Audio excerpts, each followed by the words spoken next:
તમારી પાસે નોનસેન્સ.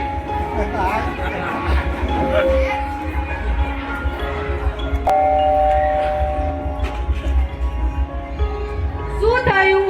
અફસોસ થાય છે? અફસોસ નહીં કરો. કોઈ અધિકાર નથી તમને અફસોસ કરવાનો.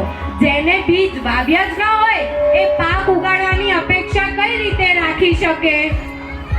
સંસ્કાર એ માત્ર શિલ્પ સમાન છે. બધાને માત્ર નિહાળવું ગમે છે, બાકી ઘડતર ઘડવા કોઈ તૈયાર નથી. હવે સમજાયું શા માટે હું ઉપાશ્રય બનાવવા માંગુ છું? સંસ્કારનું સિંચન અને સ્વરક્ષણ માત્ર ને માત્ર ઉપાશ્રયમાં જ થાય છે.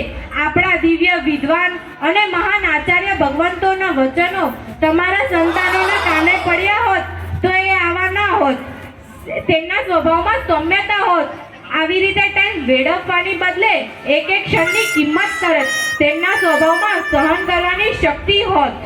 દીનાનાથભાઈની વાત 100% સાચી છે, પણ માત્ર રોહનને જ નહીં, આ બધાને આચાર્ય ભગવંતોના દર્શન કરવાની જરૂર છે. સ્વાર્થ અને લાલચની અતૂટ બેડીમાં એ જકડાયા છે. આચાર્ય ભગવંત એક ક્ષણમાં જ એ બેડીઓને ઓગાળી નાખશે.